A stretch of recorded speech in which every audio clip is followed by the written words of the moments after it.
Good morning class. आज मैं आप लोगों के सामने जो नया टॉपिक लेकर आया हूँ, और ये नया नहीं है, मैंने इसके ऊपर वीडियो बना रखा है, लेकिन उसमें कुछ चीज़ें छूट गई थी, तो जिसको मैं दोबारा से रिपीट कर रहा हूँ। भारत की नदियाँ और नदियों से जुड़े हुए उनकी सहायक नदियाँ, जिनमें प्रायद्वीपीय भारत की नदियाँ हो गया, गंगा की सहायक नदियाँ हो गई, और इसके अलावा नदियों के किनारे बसे हुए महत्वपूर्ण शहर, जिससे कई बार एग्जाम में क्वेश्चन हमें देखने को मिलते हैं। अभी हाल में ही रेलवे ग्रुप डी के एग्जाम होने वाले हैं, और इनमें आपको इनसे जुड़े हुए क्वेश्चन आपको देखने को जरूर मिलेंगे।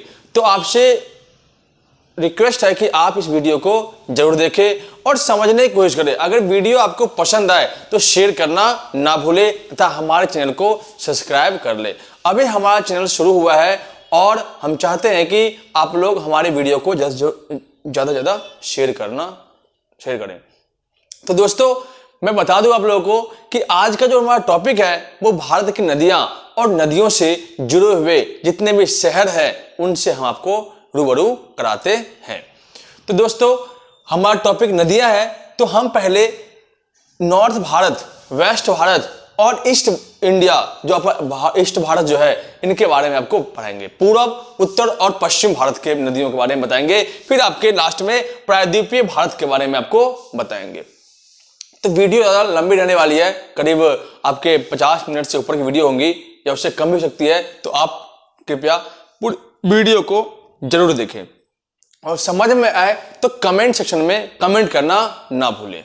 ठीक, तो दोस्तों हम शुरू करते हैं सबसे पहले मानसरोवर झील से। आपको पता होगा कि मानसरोवर झील से प्रमुख 3 नदियां निकलती है जो भारत से होकर गुजरती है। ठीक, उन नदियों में जो प्रमुख नदियां हैं वो आपका है सिंधु, सतलज और ब्रह्मपुत्र। आपको पता होगा सिंगजियांग प्रांत आपका चाइना और तिब्बत के हिस्से में है, जो आपका मानसरोवर एरिया पड़ता है। वहां से 3 नदी निकलती है। एक आपका सिंधु नदी जो आपका काराकोरम दर्रे पहाड़ को टच करते हुए पाकिस्तान होते हुए कराची में घुस करके अरब सागर में गिर जाती है। हम देखते हैं कि अधिकतर नदियां अरब सागर या बंगाल खाड़ी में गिरती है, लेकिन भारत की मोस्टली नदियां जो है वो बंगाल खाड़ी में गिरती हैं। कुछ नदियां जो है वो मुश्किल से 2 या 3 नदियां हैं जो अरब सागर में गिरती है, लेकिन मोस्टली नदियां आपके बंगाल की खाड़ी में ही गिरती है। तो सिंधु नदी के बारे में कहा जाता है कि सिंधु का उद्गम जो है आपका मानसरोवर झील से होता है, और सिंधु के किनारे ही आपका प्रसिद्ध शहर जो आपका लद्दाख की राजधानी है ले, वो आपका बसा हुआ है। सिंधु का जो है हमारे पास जो हिस्सा है वो लगभग 14 किलोमीटर एरिया में 1400 किलोमीटर एरिया में फैला हुआ है। बाद बाकी इसकी लंबाई की बात करें तो बहुत ज्यादा लंबाई इसकी, लगभग 3000 किलोमीटर लंबी नदी है जो पाकिस्तान में, लेकिन भारत में इसकी लंबाई मात्र 1400 किलोमीटर से 1200 किलोमीटर के बीच है।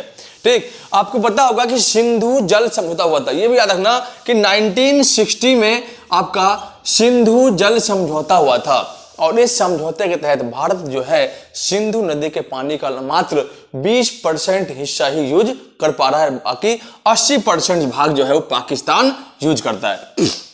तो ये आपका हो गया सिंधु नदी। अब एक नदी और है आपका सतलज। सतलज जो है वो भी आपका सिंधु में जाकर के मिल जाती है, और सतलज का उद्गम भी आपका कहां से होता है, तो आपका मानसरोवर झील से होता है। ठीक, सिंधु और सतलज, ये हो गया आपका सिंधु, ये आपका सतलज। सतलज नदी के किनारे आपका प्रमुख शहर पंजाब का जो है लुधियाना वो बसा हुआ है। इससे आप याद रखें कि लुधियाना शहर जो है पंजाब के प्रांत में स्थित है, और यह लुधियाना शहर जो है ये सतलज नदी के किनारे स्थित है। सतलज नदी से एक नहर निकाला गया है जिसे हम इंदिरा गांधी नहर कहते हैं, और ये आपका राजस्थान में नहर जाती है और राजस्थान के लोगों को पानी मुहैया करवाती है। तो इससे हमें याद रखना है किस प्रकार से सतलज नदी जो है एक नहर का निर्माण करती है। ठीक, इसके बाद एक जम्मू कश्मीर में एक नदी है जिसका नाम है झेलम। झेलम नदी के किनारे बसा हुआ शहर है श्रीनगर। श्रीनगर जो है आपका झेलम नदी के किनारे बसा हुआ शहर है। इसके अलावा हिमाचल से एक नदी निकलती है चिनाब। ठीक, चिनाब जो सिंधु की सबसे बड़ी सहायक नदी में से एक है, चिनाब नदी के ऊपर बहुत सारे बांध बने गए, ठीक, जिनमें सलाल, बलिहाल, दुलहस्ती, ये सब बांध जो है आपके चिनाब नदी बने हुए हैं, और तुलबुल परियोजना आपका केवल झेलम बना हुआ है। तो ये आपको मैं जितनी बांध परियोजना है वो मैं आपको अगली वीडियो में बताऊंगा, और हमारे इसके ऊपर वीडियो हमने पहले से ऑलरेडी डाल रखा है। इसके अलावा कुछ नए बदलाव के जरिए हम नई वीडियो भी इनके ऊपर बनाएंगे। तो आपका चिनाब नदी के ऊपर बहुत सारे बांध है, और चिनाब का जो उद्गम हिमाचल प्रदेश होते हुए आपका जम्मू कश्मीर होते हुए आपका सिंधु में जाकर के पाकिस्तान में मिल जाती है, और ये सिंधु की सबसे बड़ी सहायक नदी है। चिनाब नदी के ऊपर दुनिया का सबसे बड़ा आर्च ब्रिज, रेलवे ब्रिज बनाया गया है, जो ये दो पहाड़ियों के बीच बनाया गया है आर्च ब्रिज। ये नदी है चिनाब, और इसके ऊपर से ये ब्रिज बना हुआ है इस टाइप का। ये दुनिया का सबसे ऊंचा आर्च ब्रिज है जो चिनाब नदी बना हुआ है। ये करंट से क्वेश्चन के लिए आपके लिए महत्वपूर्ण रहेगा, ये आप याद रखने की कोशिश करें। इसके अलावा और नदियां हैं जो मिलती है चिनाब में, एक आपका रावी और एक आपका ब्यास। ये नदियां आपका चिनाब में मिलती है। तो इस प्रकार से हमने देखा सिंधु, सतलज, झेलम, चिनाब, रावी और ब्यास, ये नदियां जो है काफी ज्यादा ही महत्वपूर्ण होते हैं एग्जाम के व्यू से। ठीक, इनमें सबसे ज्यादा क्वेश्चन पूछा जाता है आपके, तो आपका चिनाब से या झेलम से। झेलम से इसलिए पूछा जाता है क्योंकि श्रीनगर जो है इसी नदी के किनारे स्थित है। ठीक है दोस्तों, इनमें कोई कंफ्यूजन हो तो आप वीडियो को रिपीट करके जरूर देखें। मैंने बताया आपको कि सिंधु किनारे बसा शहर ले, झेलम के किनारे बसा हुआ शहर श्रीनगर, सतलज के किनारे बसा हुआ शहर लुधियाना। इसे आपको याद रखना है। और सतलज से एक नहर निकलती है जो राजस्थान में प्रवेश की, जिसका नाम है इंदिरा गांधी नहर। तो ये आपको याद करना है, और अगर आप इसको ढंग से याद करके नोट्स के रूप में मैपिंग करके अगर आप बनाते हैं तो आपकी समझ जो है नदियों से काफी अच्छी हो जाएगी, और आप वीडियो को अच्छे समझने की कोशिश करेंगे, और आपकी जो पकड़ होगी ज्योग्राफी में वो काफी बेहतर हो जाएगी। इसके बाद एक नदी और निकलती है जिसका नाम है ब्रह्मपुत्रा। ब्रह्मपुत्रा जो है यांगयाप दर्रे से क्रॉस होते हुए आपका असम होते हुए, मेघालय होते हुए सीधे कहाँ निकलती है, बांग्लादेश होते हुए बंगाल के खाड़ी में गिर जाती है। इसे हम कहते हैं ब्रह्मपुत्र नदी। आपको पता होगा ब्रह्मपुत्र नदी का उद्गम भी आपका मानसरोवर झील से ही होता है, और ब्रह्मपुत्र को तिब्बत में शांगपो नदी कहते हैं। शांगपो नदी ब्रह्मपुत्र को तिब्बत में कहते हैं, और ये जो है अरुणाचल प्रदेश के यांगयाप दर्रे में प्रवेश करते हुए आपका दिहांग नदी से टच करते हुए आपका दिहांग एरिया से प्रवेश होते हुए असम होते हुए बांग्लादेश में गिर जाती है। ठीक, तो ब्रह्मपुत्र नदी को तिब्बत में शांगपो कहते हैं, जबकि अरुणाचल प्रदेश में यांगयाप दर्रे जैसे निकलती है तो ये आपका दिहांग नदी बन जाता है। ठीक, दिहांग नदी आपको अरुणाचल प्रदेश में आपको क्या किसे कहते हैं, ब्रह्मपुत्र कहते हैं। जबकि ये जब ये ऐसे ही असम में घुसती है तो असम में इसका नाम बदल जाता है और इसका नाम हो जाता है ब्रह्मपुत्रा। और जैसे ही आपका ब्रह्मपुत्र नदी बांग्लादेश में घुसती है तो इसका नाम हो जाता है जमुना। तो यमुना नहीं, जमुना, जमुना। ठीक, तो इसमें आप क्वेश्चन कितने बनते हैं वो देखें। तो ब्रह्मपुत्र को तिब्बत में कहते हैं शांगपो, ब्रह्मपुत्र को अरुणाचल प्रदेश में कहते हैं दिहांग, ब्रह्मपुत्र को असम में कहते हैं ब्रह्मपुत्र, ब्रह्मपुत्र को बांग्लादेश में कहते हैं जमुना, और जब ये यमुना से मिलकर जो दो शाखाएं बनाती है उसे कहते हैं मेघना। अब हम देखते हैं कि ब्रह्मपुत्र नदी किस दर्रे से प्रवेश करती है, तो यांगयाप दर्रे से प्रवेश करती है, जो आपका अरुणाचल प्रदेश में चाइना हो जाने का रास्ता जो बना हुआ है। कोई दिक्कत? आगे हम बताते हैं आपको कि इसके अलावा असम में जो असम शहर है जिसका डिब्रूगढ़ शहर, वो आपका ब्रह्मपुत्र नदी के किनारे बसा हुआ है। अभी हाल ही में जीडी के एग्जाम में जो क्वेश्चन पूछा गया है कि सबसे बड़ा लंबा नदी पुल किस पे बनाया गया है, तो ब्रह्मपुत्र नदी पर, क्योंकि ये भारत की सबसे चौड़ी नदी है, सबसे अधिक पानी वाला नदी है, इसलिए इसी नदी पर जो है आपका सबसे भारत का सबसे लंबा बांध बनाया गया है, लगभग 17 किलोमीटर लंबा। इसी नदी किनारे आपका शहर बसा हुआ है, कौन सा है, तो आपका डिब्रूगढ़ शहर असम का। ठीक है दोस्तों, आगे बढ़ते हैं। आगे बढ़ते समय हम देखते हैं कि आपका हम पढ़ते हैं इसी में, इसकी एक शाखा जो नेपाल से निकलते हुए सिक्किम होते हुए जाकर के मिल जाती है ब्रह्मपुत्र से, इसका नाम है तीस्ता नदी। तीस्ता जो है आपका बताया जाता है कि ब्रह्मपुत्र की सबसे बड़ी सहायक नदियों में से एक है। ठीक है दोस्तों, अब इसके बाद हम जाते हैं उत्तराखंड में। उत्तराखंड में कई नदियों की शाखा है जिनमें हम देखते हैं मेन नदी आपका गंगा है। गंगा नदी दो नदियों के मिलने से बनता है, एक आपका अलकनंदा और एक आपका भागीरथी। ठीक, एक गंगोत्री ग्लेशियर से और एक सप्तांग ग्लेशियर से दो नदियां निकलती है। गंगोत्री नदी से आपका अलकनंदा निकलती है और सप्तांग ग्लेशियर से आपका भागीरथी, और ये दोनों जब मिलती है वो देव प्रयाग में मिलने के कारण इसका नाम गंगा हो जाता है। ठीक, देव प्रयाग मिलने में इसका नाम गंगा होता है, लेकिन गंगा जो है भागीरथी और अलकनंदा के मिलने से गंगा का निर्माण होता है। और गंगा नदी की जो लंबाई 2500 किलोमीटर है, 2525 किलोमीटर, ये आपका बिहार, उत्तर प्रदेश, पश्चिम बंगाल होते हुए बांग्लादेश में ब्रह्मपुत्र से मिल जाती है।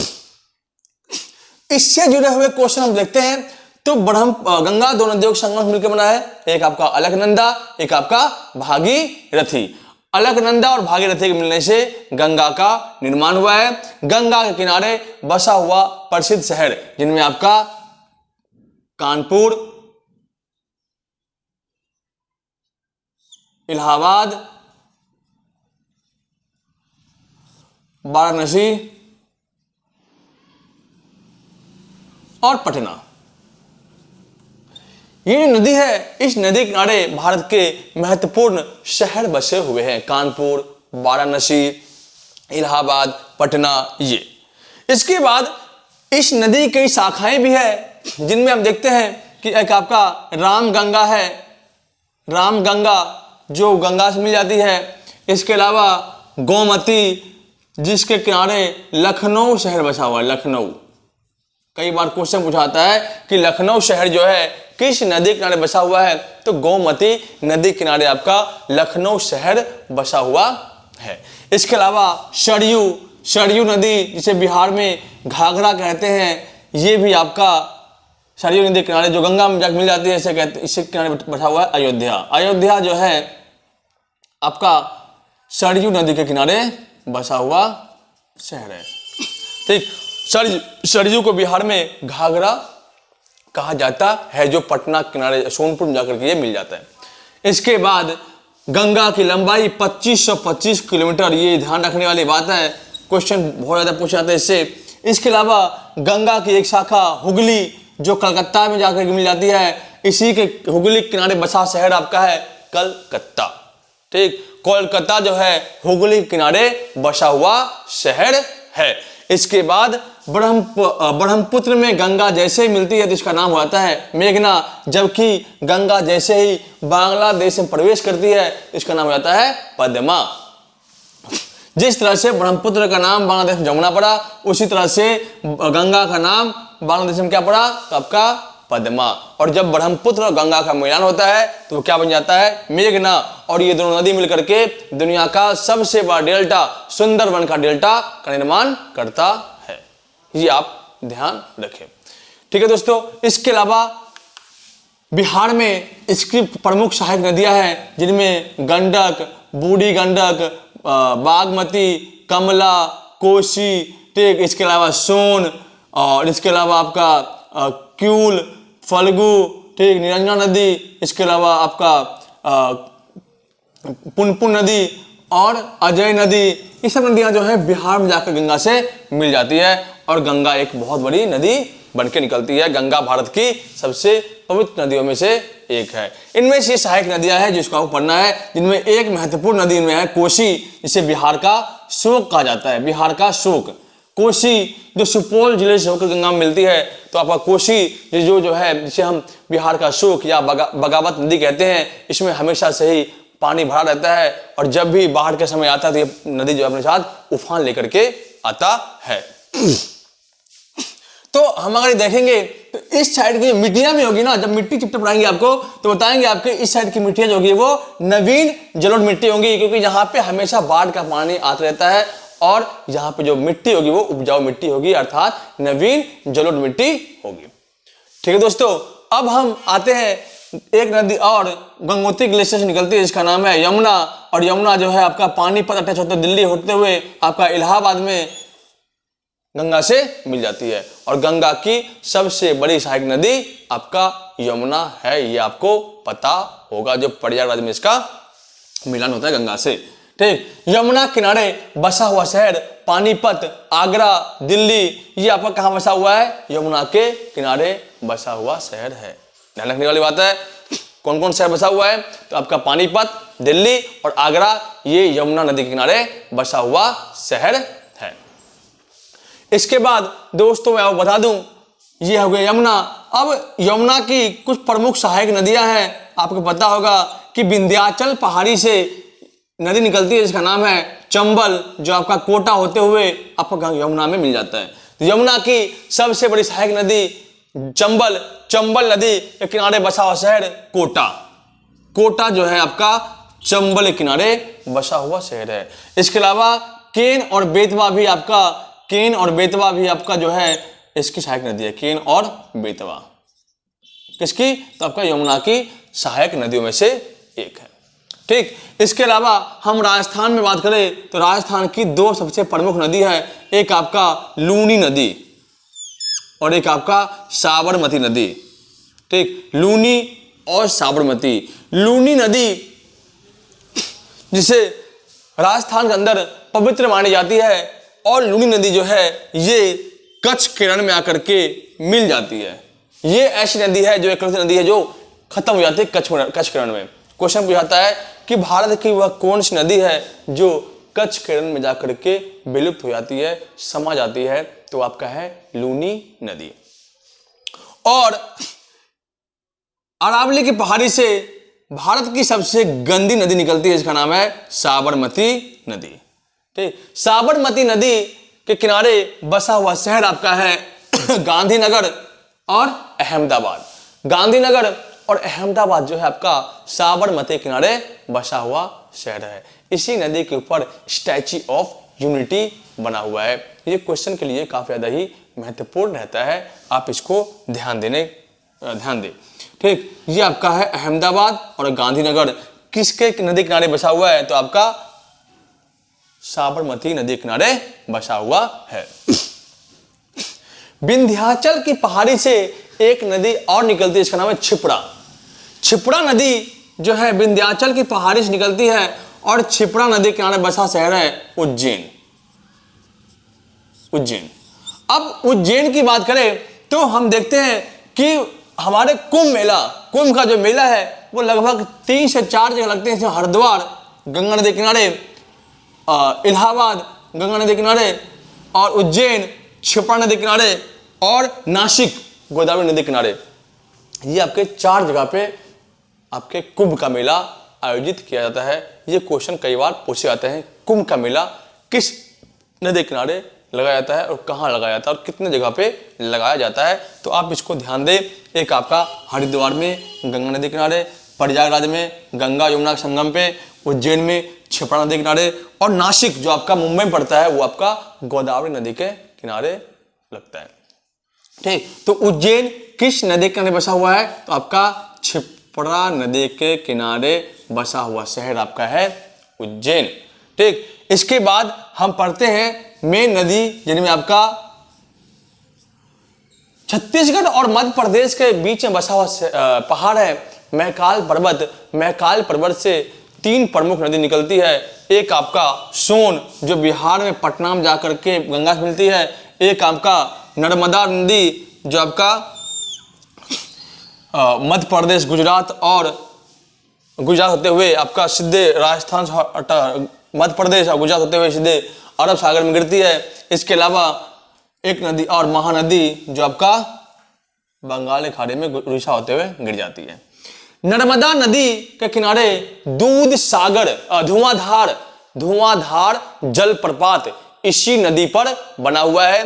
सूरत जो शहर आपका है, ये भी आपका कहाँ पे, गुजरात का जो सूरत है आपका, वो आपका कहाँ पे है, तो आपका नर्मदा नदी के किनारे बसा हुआ शहर है। नर्मदा नदी को मध्य प्रदेश के सबसे पवित्र नदियों में से एक माना जाता है। पुरानी कथाओं माना जाता है कि नर्मदा नदी एक दबंग नदियों में से एक नदी था, जिसमें जब भी बाढ़ का समय आता था, बारिश के समय, जिसमें पानी लबालब भर जाता था, और जब भी साधु महात्मा एक घाट पर आते थे तो वो भस्म दह करके किसी और घाट पर मिलते थे। इसमें पानी जो है बिल्कुल लबालब भरा रहता था, इसीलिए इस नदी को दबंग नदी के नाम जानते हैं। इससे जुड़े हुए 2 क्वेश्चन आप याद रखिएगा। एक आपका सूरत शहर जो है आपका नर्मदा नदी के किनारे बसा हुआ है। नर्मदा नदी बांध परियोजना आपका इसी नदी बना हुआ है, जिसे हम सरदार सरोवर परियोजना कहते हैं, वो आपका नर्मदा नदी पे है। और धुआंधार जलप्रपात, ठीक, ये भी आपका इसी नदी पर बना हुआ है। ठीक है, ये आपको याद रखने हैं। ठीक, इससे अलावा इससे जुड़े क्वेश्चन ये है कि प्रायद्वीपीय भारत में ये एक ऐसी नदी है जो केवल अरब सागर में जाकर के गिरती है। ये और एक आपका ताप्ती नदी, 2 नदी जो है आपका जो है अरब सागर में गिरती है, बाकी सारी नदियां जो है बंगाल की खाड़ी में गिरती है। ये आपको याद रखना है। इसके बाद हम देखते हैं कि छोटा नागपुर की पहाड़ी से 2 प्रमुख नदियां निकलती है। एक आपका दामोदर नदी और एक आपका स्वर्ण रेखा नदी। ठीक, स्वर्ण रेखा नदी, जिस नदी से सोने निकलते हैं, ये भी अरब सागर में बंगाल खाड़ी में गिरती है। और दामोदर नदी जो पश्चिम बंगाल होते हुए बंगाल खाड़ी में गिरती है, इसे हम बंगाल का शोक कहते हैं। अब बंगाल का शोक किस नदी कहेंगे, तो आपको दामोदर नदी को हम बंगाल का शोक कहते हैं। स्वर्ण नदी के किनारे छोटा नागपुर से नदी निकलती है, स्वर्ण रेखा नदी। स्वर्ण रेखा नदी के किनारे बसा हुआ शहर है जमशेदपुर। जमशेदपुर जो है वो स्वर्ण रेखा नदी के किनारे बसा हुआ शहर है। इसके अलावा हम देखते हैं ब्रह्मगिरी नदी जो है उड़ीसा से निकलती है। छोटा नागपुर का पहाड़ का हिस्सा यहाँ भी है, तो आपका यहाँ से निकलते हुए ब्रह्मगिरी जो है उड़ीसा से निकलते हुए बंगाल की खाड़ी में गिर जाती है। और ब्रह्मगिरी के किनारे ही बसा हुआ शहर है राउरकेला। राउरकेला किसके किनारे बसा हुआ है, तो ब्रह्मगिरी नदी के किनारे बसा हुआ शहर कौन सा है, तो आपका राउरकेला। ठीक है, ये आपको ध्यान रखना है। ठीक, इसके अलावा महानदी के किनारे बसा हुआ शहर आपका कटक। ठीक, और महानदी पर ही भारत का सबसे लंबा बांध हीराकुंड बांध बना हुआ है। ठीक, इसके बाद सतपुड़ा की पहाड़ी से निकलती नदियां हैं, उसके बगल से इसका नाम है ताप्ती नदी। ताप्ती नदी जो है अरब सागर में गिर जाती है। और नर्मदा और ताप्ती ही एक ऐसी नदी है जो डेल्टा का निर्माण नहीं करती है। ठीक, डेल्टा क्या होता है, आपको पता होगा कि जो नदियां अपने साथ गाद ले जाती है और नदी के किनारे छोड़ देती है उसे डेल्टा कहते हैं। और जो नदियां डेल्टा नहीं ले जाती है, एक्सटूरी बनाती है, उसे हम डेल्टा कहते हैं। एक्सटूरी नहीं बनाती वो नदियां है आपका नर्मदा और ताप्ती नदियां। नर्मदा और ताप्ती नदियां जो है डेल्टा एक्सटूरी नहीं बनाती है, और ये दोनों नदियां जो है अरब सागर में गिर जाती है। इसके बाद नासिक से त्रिम्बैकम की पहाड़ी से, नासिक पश्चिमी घाट के अंदर एक पहाड़ी है महाबलेश्वर के बगल में, त्रिम्बैकम की पहाड़ी से एक नदी निकलती है, इसका नाम है गोदावरी। ये नदी जो है महाराष्ट्र, एमपी, छत्तीसगढ़, तेलंगाना, आंध्र प्रदेश को टच करते हुए कहां, आपका बंगाल की खाड़ी में गिर जाती है। ये दक्षिण की गंगा मानी जाती है, जिसे हम बूढ़ी गंगा भी कहते हैं। नासिक जो है प्रसिद्ध नासिक शहर, वो इसी नदी किनारे बसा हुआ शहर है। इसकी एक सहायक नदियां है इंद्रावती नदी, जो आंध्र प्रदेश होते हुए आपका गोदावरी में मिल जाती है। इंद्रावती नदी किसकी सहायक नदी है, तो गोदावरी की सहायक नदी है। ये प्रायद्वीपीय नदी है, जिससे क्वेश्चन पूछाता है कि प्रायद्वीपीय नदी में सबसे लंबी नदी, तो गोदावरी नदी को लिया जाता है। इसे हम बूढ़ी गंगा या दक्षिण की गंगा भी कहते हैं। प्रसिद्ध शहर नासिक भी इसी नदी से नदी किनारे बसा हुआ है और ये नदी जो है त्रिम्बकम की पहाड़ी से निकलती है। इसके बाद हम देखते हैं कि ब्रह्मगिरी की पहाड़ी से एक नदी निकलती है, ठीक, जिसका नाम है आपका कृष्णा। कृष्णा नदी जो ब्रह्मगिरी की पहाड़ी से निकलते हुए, पश्चिमी घाट से निकलते हुए और सीधे बंगाली खाड़ी में गिर जाती है। ये प्रायद्वीपीय नदी में से एक नदी मानी जाती है, कृष्णा नदी। इसी नदी पर आपको पता होगा श्री हरिकोटा सतीश धवन केंद्र जो है बसा हुआ है, बनाया गया है, ठीक। कृष्णा नदी का उद्गम ब्रह्मगिरी की पहाड़ी से होती है और ये महाराष्ट्र, कर्नाटक टच करते हुए आपका आंध्र प्रदेश में होते हुए तमिलनाडु टच करते हुए सीधे वो गिर जाती है, ठीक है दोस्तों। इसके अलावा एक नदी है मूसी, जिसके किनारे बसा हुआ शहर हैदराबाद है। कई बार क्वेश्चन पूछा जाता है कि हैदराबाद किस नदी किनारे बसा हुआ है, तो आपका मूसी नदी किनारे बसा हुआ शहर है हैदराबाद। मूसी नदी किनारे बसा शहर कौन सा है, तो आपका हैदराबाद जो है वो मूसी नदी किनारे बसा हुआ शहर है। इसके अलावा पश्चिमी घाट से एक और नदी निकलती है जिसका नाम है कावेरी। इसे हम दक्षिण भारत की गंगा कहते हैं।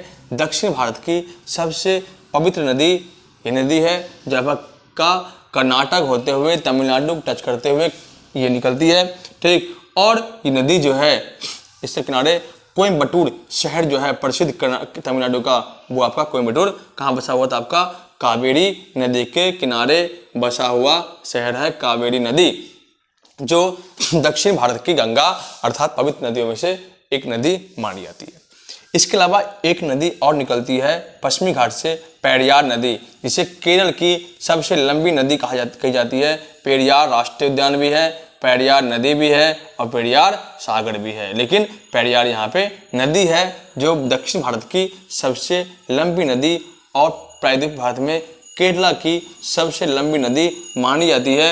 ये नदी भी आपका बंगाल की खाड़ी में गिर जाती है। तो प्रायद्वीपीय नदी को समझना काफ़ी आसान रहता है।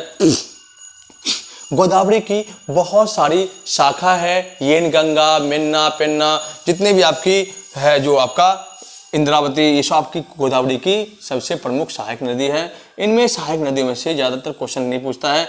येन गंगा, मेन गंगा, ये आपका गोदावरी सहायक नदी याद रखना। मूसी नदी किनारे आपका शहर बसा हुआ है हैदराबाद। इंद्रावती आंध्र प्रदेश के, ठीक, मन्नामलाई की पहाड़ी से निकलते हुए गोदावरी में टच कर जाती है, इसे हम इंद्रावती नदी कहते हैं, गोदावरी शाखा है। और कृष्णा नदी का उद्गम ब्रह्मगिरी की पहाड़ी से होती है, ठीक। इसके अलावा ये पश्चिमी घाट से निकलते हुए नदी कावेरी नदी, ठीक, जो केरला होते, तमिलनाडु होते, कर्नाटका होते हुए सीधे कोयम्बटूर होते निकल जाती है। और आपका कावेरी जो क्या कहते हैं पेरियार नदी, जो आपका दक्षिण भारत की सबसे केरला की सबसे लंबी नदियों में से एक मानी जाती है। तो ये आपको याद रखने वाली चीज़ है, ठीक। और क्वेश्चन पूछे तो गोदावरी सबसे लंबी नदी दक्षिण भारत की, अगर दक्षिण भारत के अंदर सबसे लंबी नदी कृष्णा, फिर कावेरी, फिर पेरियार नदी। तो ये आपको सीक्वेंस में आपको याद करना पड़ेगा, तभी जाकर के आप क्वेश्चन किसी को आसानी से समझ पाएंगे। ये आपकी जितनी भी नदियों का जाल था, ये आपका इस टॉपिक में कवर होता है। इसके अलावा एक नदी और निकलती है मध्य प्रदेश के विंध्याचल की पहाड़ी से, जिसका नाम है माही नदी, जो माही नदी कर्क रेखा को 2 बार काटते हुए आपका सीधे अरब सागर में जाकर के गिर जाती है। तो इसका कहते हैं हम माही नदी। क्या कौन सी नदी है? माही नदी, जो कर्क रेखा को 2 बार काटती है, मध्य प्रदेश होते हुए राजस्थान होते हुए गुजरात में जाकर के अरब सागर में बह जाती है, इसे हम कहते हैं माही नदी। ऐसी कौन सी नदी है जो कर्क रेखा को 2 बार काटती है? तो माही नदी है। तो दोस्तों, अगर आपको वीडियो पसंद आया हो तो लाइक और सब्सक्राइब कमेंट जरूर करें, क्योंकि इसी टॉपिक से आपके बहुत सारे क्वेश्चन आपके देखने को मिलते हैं और हम चाहते हैं कि आपको ये टॉपिक आपको और आसानी से समझ में आ जाए, जिससे मैं आपको और अच्छे तरीके से मैं आपको बता सकूं। धन्यवाद।